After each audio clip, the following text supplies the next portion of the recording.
Hello,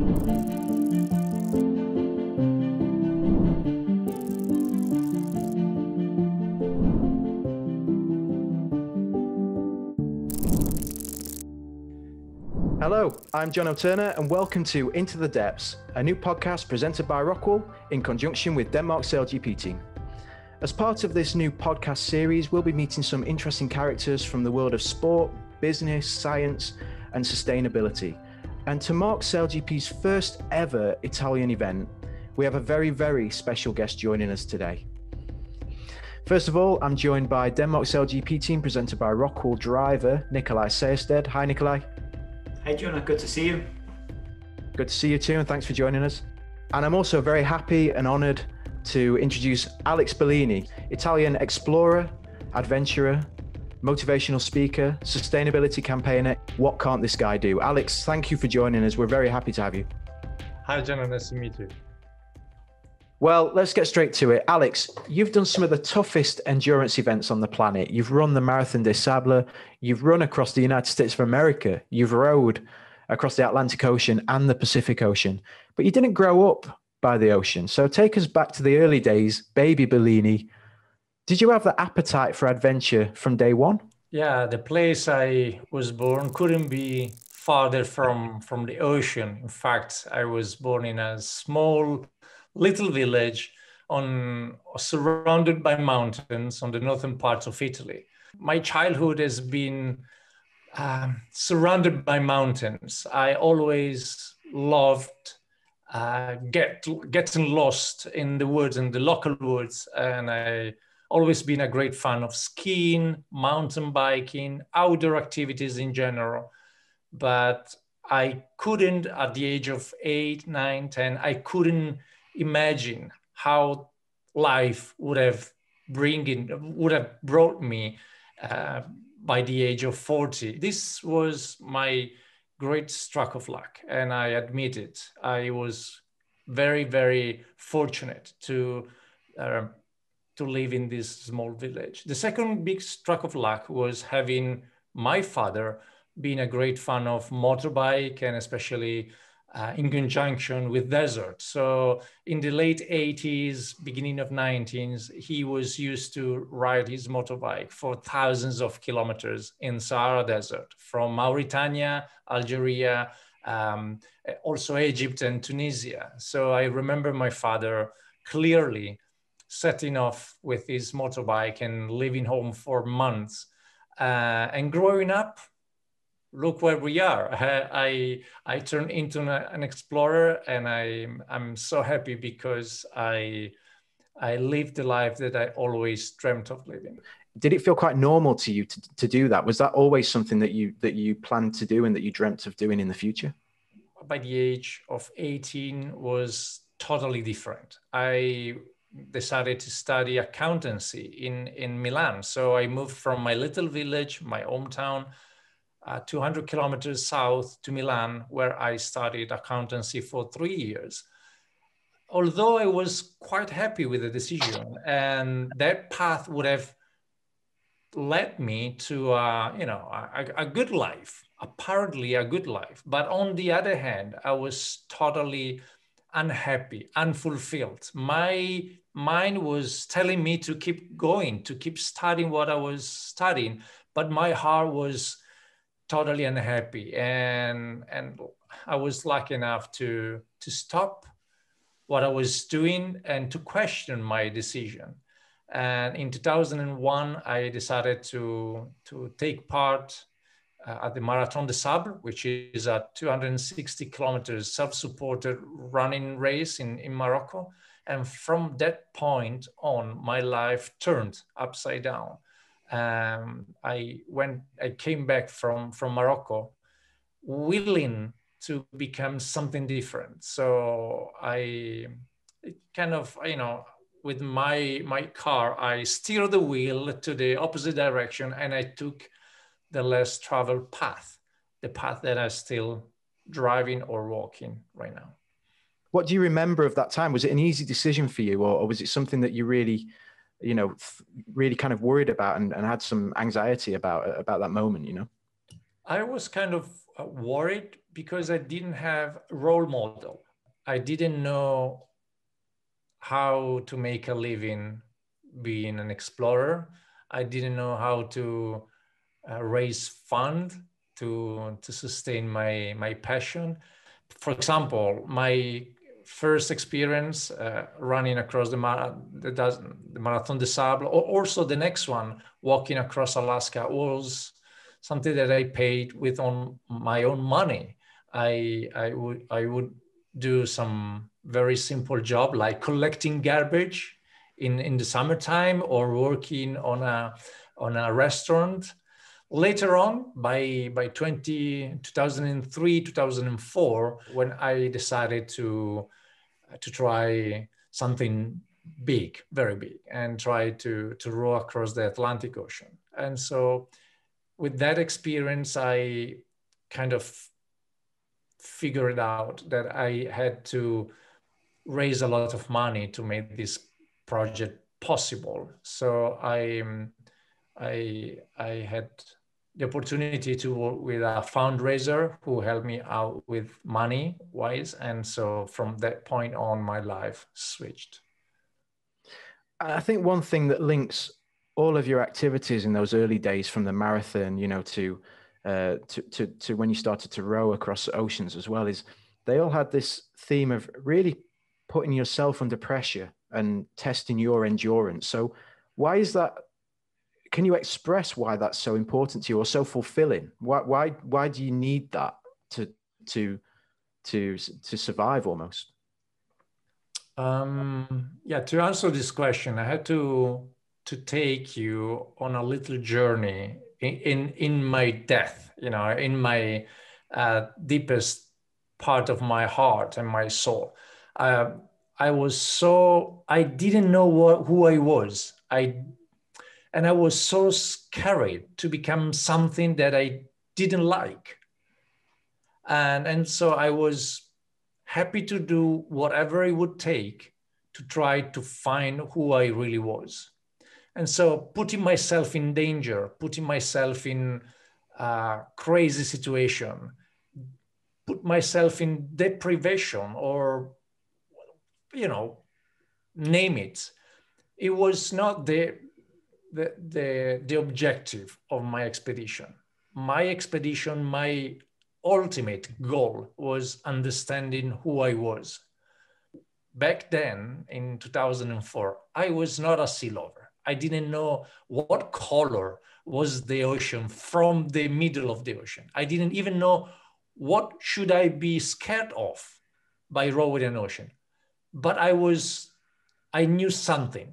I knew one thing, that was I want to do this, because by doing this, I will have a great chance to understand what I love, what I don't want to pursue in life. And so it was a kind of rite of passage.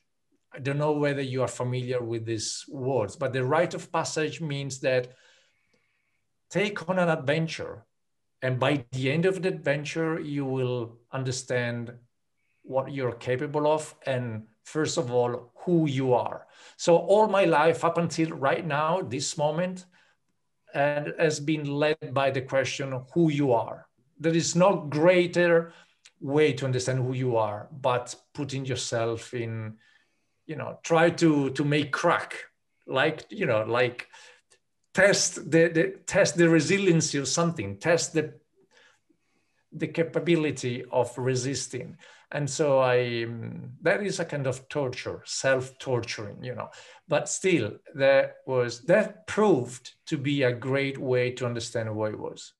It's a really, really fascinating answer. And I think it's a really good point to bring in Nicolai, actually, because Nicolai, obviously you are the driver of the Denmark SailGP team now. You're at the wheel of these boats as they go 100 kilometers an hour.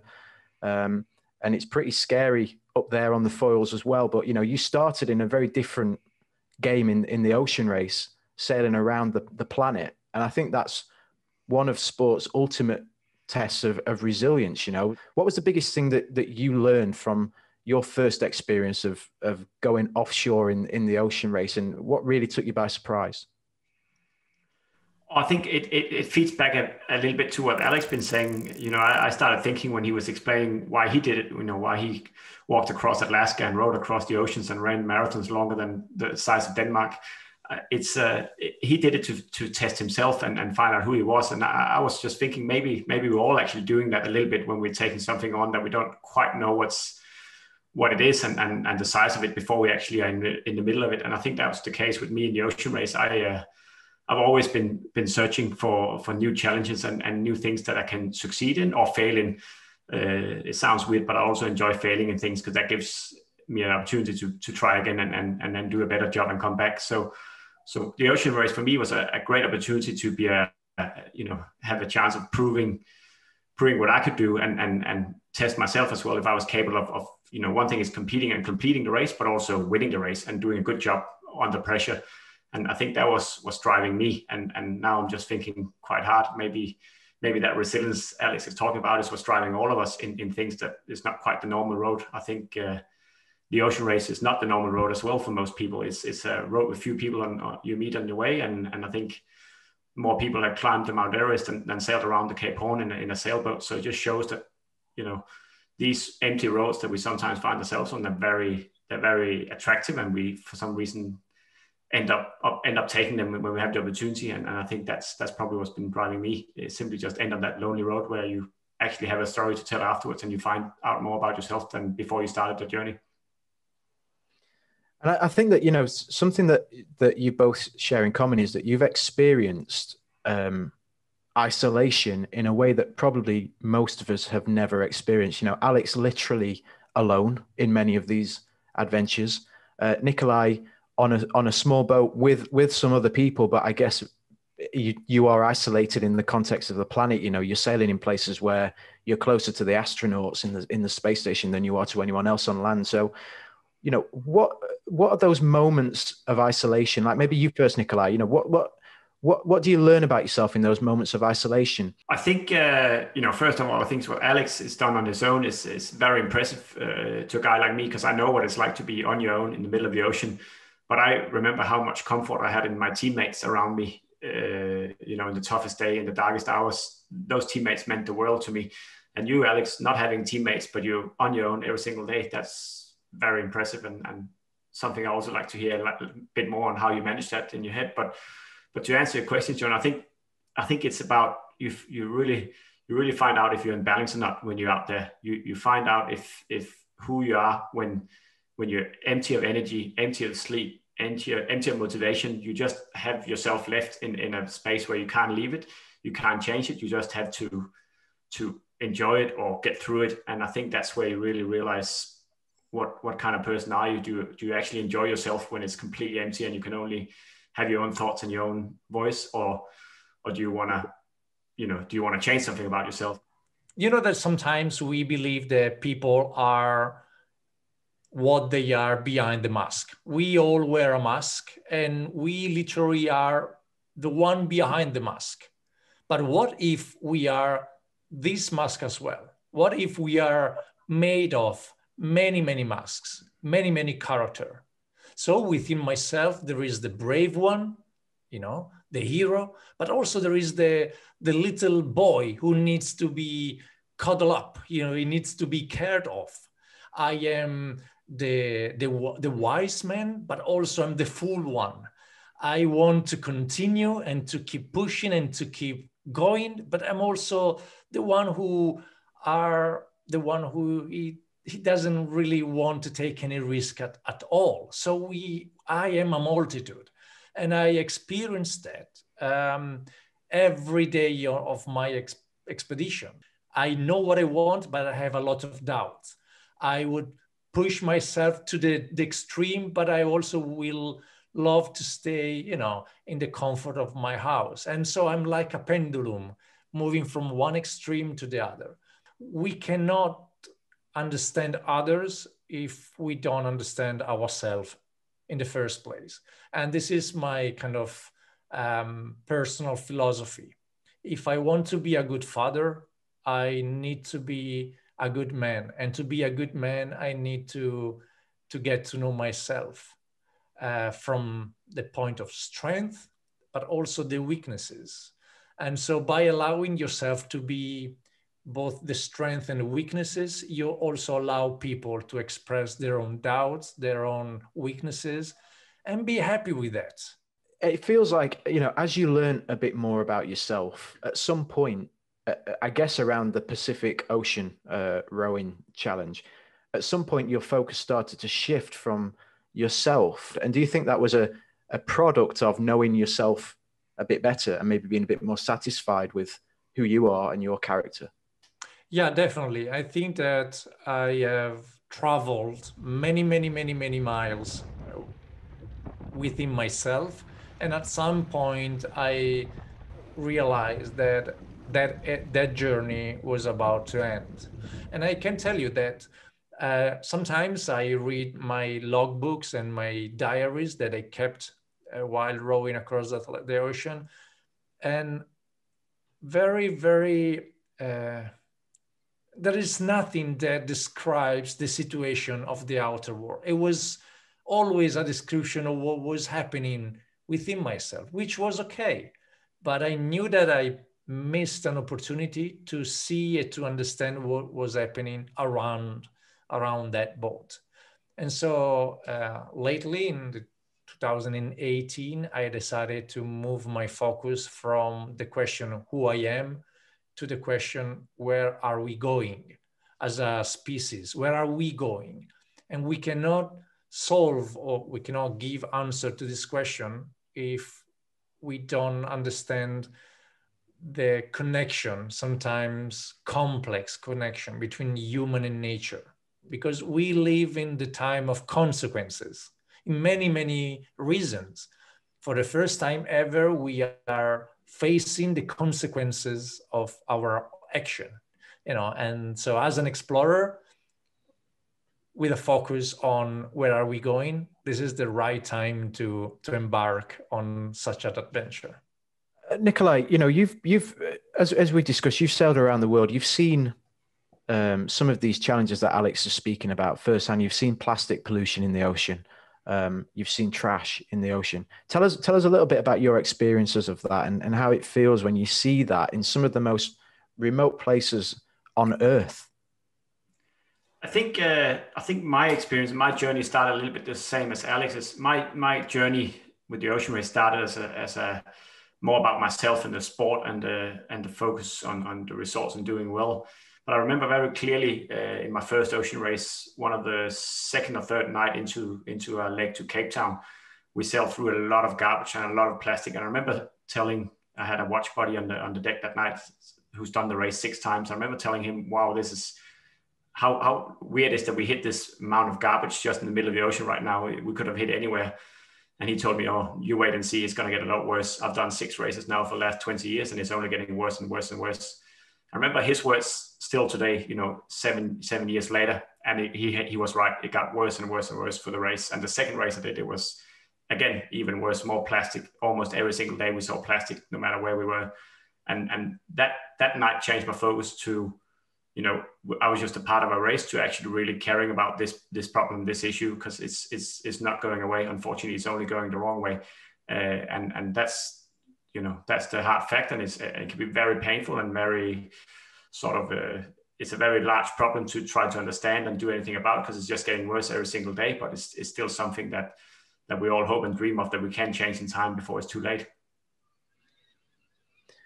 Alex, for someone who may be listening to this who doesn't really know much about, for example, the plastic problem or the plastic challenge that we face as a species, can you give us a summary of what you've learned in some of your experiences? Yeah, well, it's a long story, but to make this long story short, we produced globally about 400 millions of tons of plastic, and of this big amount, 8 to 10 millions of tons of plastic ends up in the ocean every year. In 2019, with my rowing boat, I set off from San Francisco with the aim of rowing towards the Great Pacific Garbage Patch, midway from San Francisco to Hawaii, about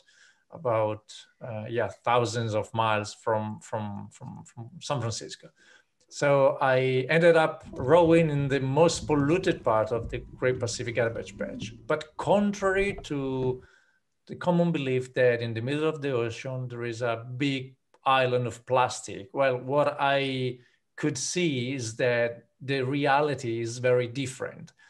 The Great Pacific Garbage Patch is, I would call it minestrone soup of plastic.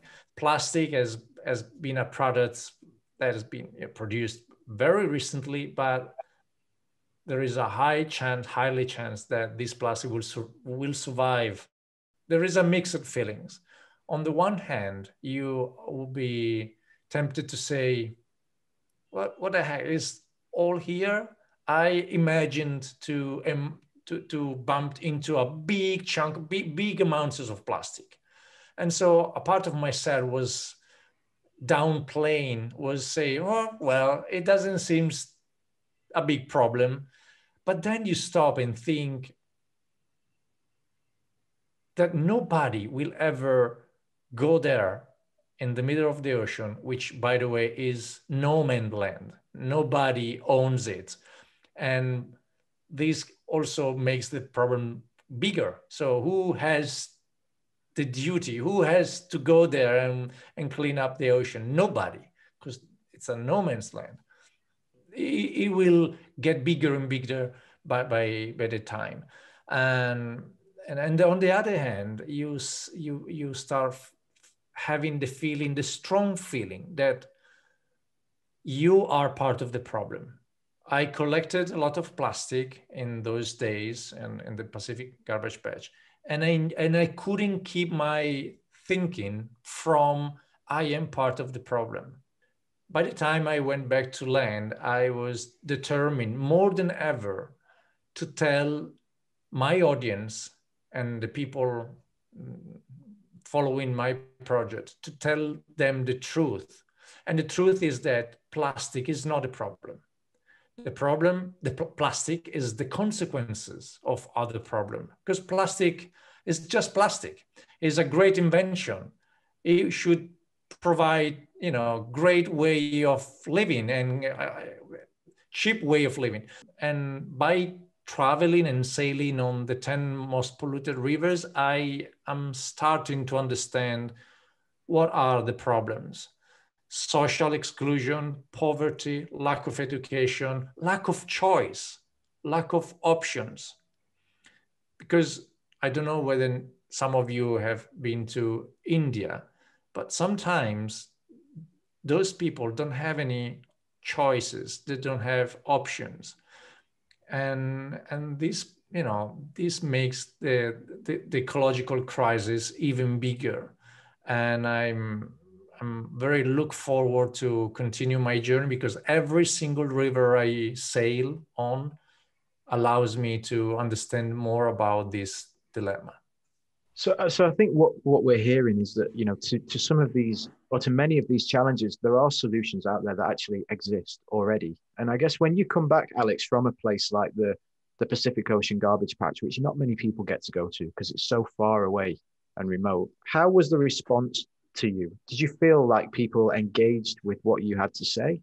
Do you feel like people need to hear this in an optimistic way, or more of is there more of a fear element to it? What's the most effective way to actually drive action and accelerate change on these important issues? Well, this is a good question, because most of the environmental campaign have used fear as a way to make people change their behavior. But from my perspective, this approach did prove not to be good to make people change. Maybe you can have people changing behavior in the short term, but fear doesn't work properly in the long term, because and Nicolai knows it, you can get used to fear. If you have a fear in the short term, you might be willing to change to get away from the fear. But if you are constantly surrounded by fear, you can become used to it. So you don't really change in the long term. So I think that responsibility and individual responsibility would make, a better decision. But still, people are irrational. So we make decisions not based on facts and reality. There is a concept called psychological distance.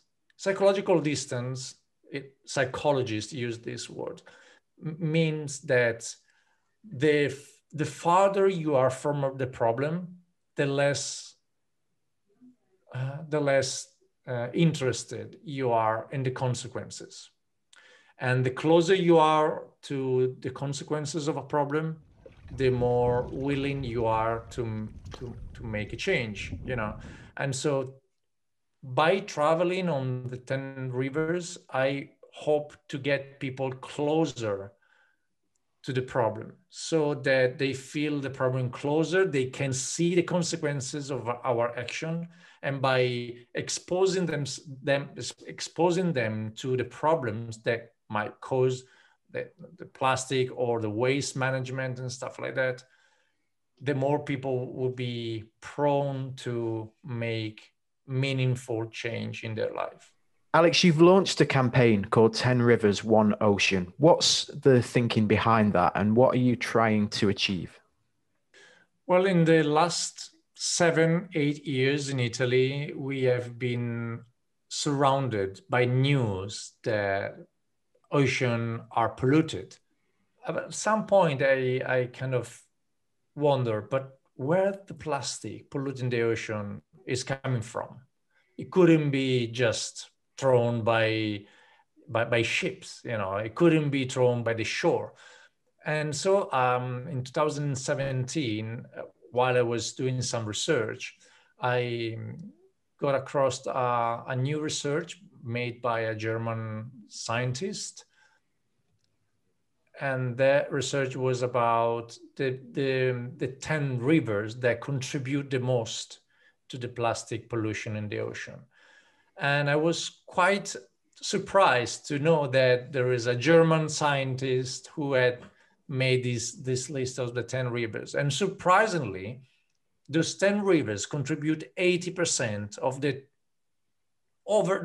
total amount of plastic polluting the ocean. And I said, wait a minute, nobody knows this. Nobody ever mentioned this problem. Of course, 10 rivers are not the only one polluting the ocean, but what if we could make a plan to stop pollution flowing through this river and ending up in the ocean? Maybe there could be a potential, positive outcome. And so I said, what if I embark on a journey where I travel on these rivers, trying to figure out what does living by this river means and how people contribute to this problem. And so I launched 10 Rivers, 1 Ocean, where 10 rivers is, of course, sailing on the 10 rivers. But 1 ocean means that from my perspective, we are all surrounded by 1 ocean that goes beyond the label Atlantic Ocean, Indian Ocean, Pacific Ocean. Some would say that ocean separates people. I would say that ocean connects people. If I am like you, regardless who you are, where you come from, we have one thing in common, which is the ocean, which is planet Earth. This is why the statement of my project is we are all in the same boat. Of course, by traveling on these 10 rivers, I put this idea that we are all in the same boat to test. And frankly, I have to admit that we are not on the same boat. Because when it comes to consequences, when it comes to the problems of the ecological crisis, we are on different boats. Ecological crisis impacts more people that are underprivileged, people living in India and China, more than people living in Italy. So although nature is something that belongs to everybody, the consequences of ecological crisis, it's more some people and less other people. And this is so sad and embarrassing. What are you finding that is the general feeling or the general response to your trips down these rivers? And maybe tell us some of the places that you've been so far on this journey. What has been your general findings from the citizens that you've met? Words such as environment, crisis, safety, ecology, those words and many more don't have one single definition. So the definition of ecological crisis have different meaning in different countries. In Italy, we are, and also of course in Denmark, I guess, we are very aware of the ecological crisis. So we could give a proper definition of this. But when it comes to a little village in India, where they don't even care about the future because they are in the process of surviving on the present moment. They don't care whether there's going to be a sustainable future. They want, for them and for the family, the present. They want something to be, here. And this is quite, this works not very well with the idea of a global campaign on environment. We care about the solar power or the wind generator because we care about the source of the energy that will light our house. But in India, they don't. They want cheap energy that is provided globally or to all the community. And so I start to understand that it's hard to make people understand the global impact of humans' activity. It's very hard for people to understand the long term and the second, third degree of consequences. We are very focused on the here and now. If I can see the consequence of an action, I am aware of the impact of the action. But what if the consequences of the action I'm doing right now will be suffered by someone who has not born yet, or maybe lives on the other side of the globe? There was in the 90s, there was a movie called The Button or The Box. It was called The Box, starring Cameron Diaz. And Cameron Diaz played the role of a young woman engaged with a young man. And this couple was financially ruined. They don't have money. And one day, someone unknown presented them a little box. And in this little box, there was a red button. And there was an instruction, a manual instruction, very, very easy to read. And there was something like that. If you press this button, you will instantly win $1 million. But on the other side of the globe, someone you don't know will lose their life, will die. If you instead don't press the button, no, you will not gain any money. You don't win the prize, and nobody will die. So what would you do? Would you press the button and someone die, or you don't press the button?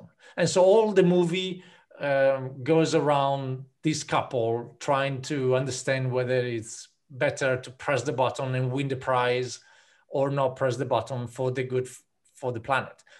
Every day, and this is a good metaphor, because every day we press button, every day.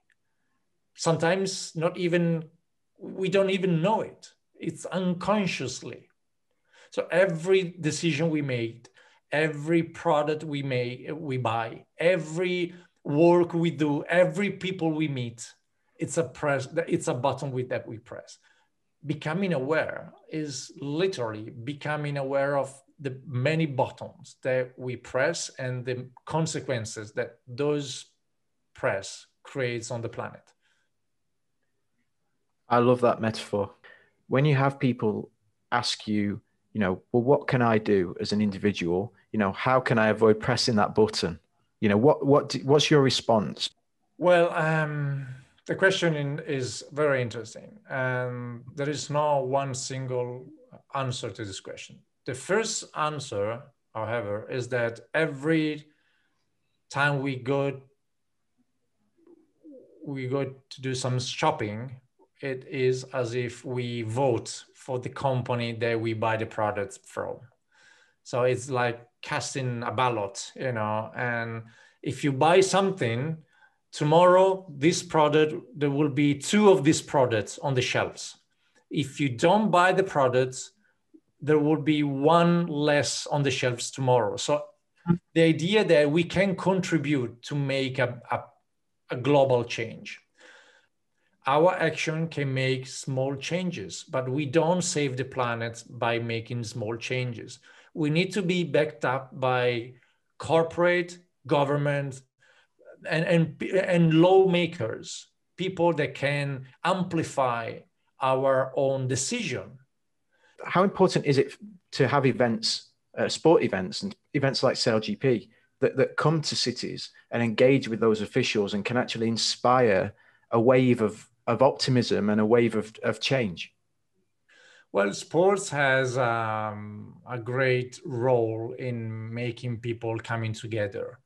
And I really admire SailGP to make the event in Italy, in Taranto. Taranto is a town that has a city that has a lot to offer.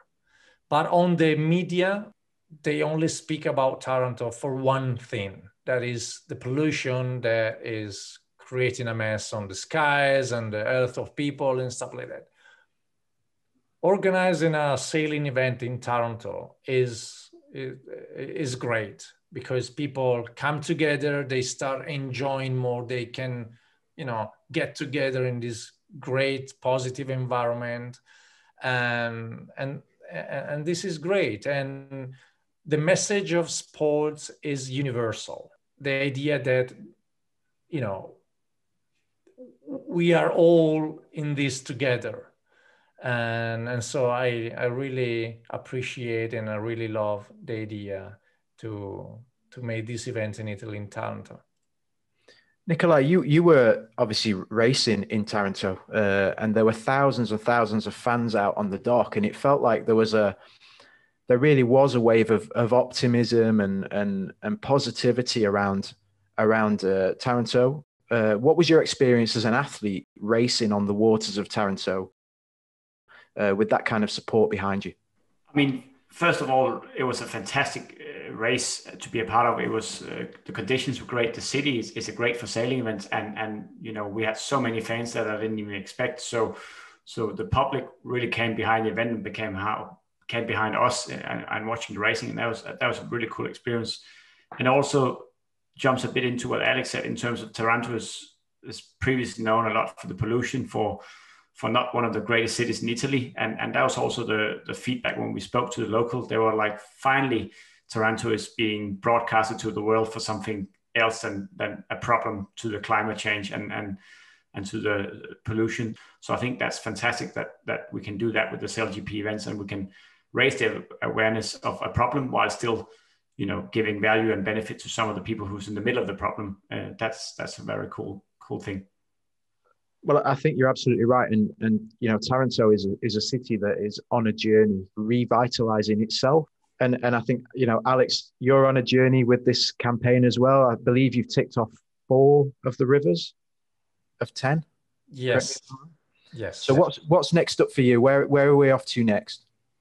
So on the agenda, the next river would have been Mekong in Laos, Cambodia, and Vietnam. But because of the COVID situation, we cannot travel to these regions, because the idea was to travel with my family. So not only myself, but my wife, and my 2 daughters. I want them to experience the same experiences that I've been enjoying while sailing on this river. I'm not sailing on a performing boat, I used to build my own raft made out of recycling material or scrap materials. And I put together this funny looking raft, and I sail with a small sail down river.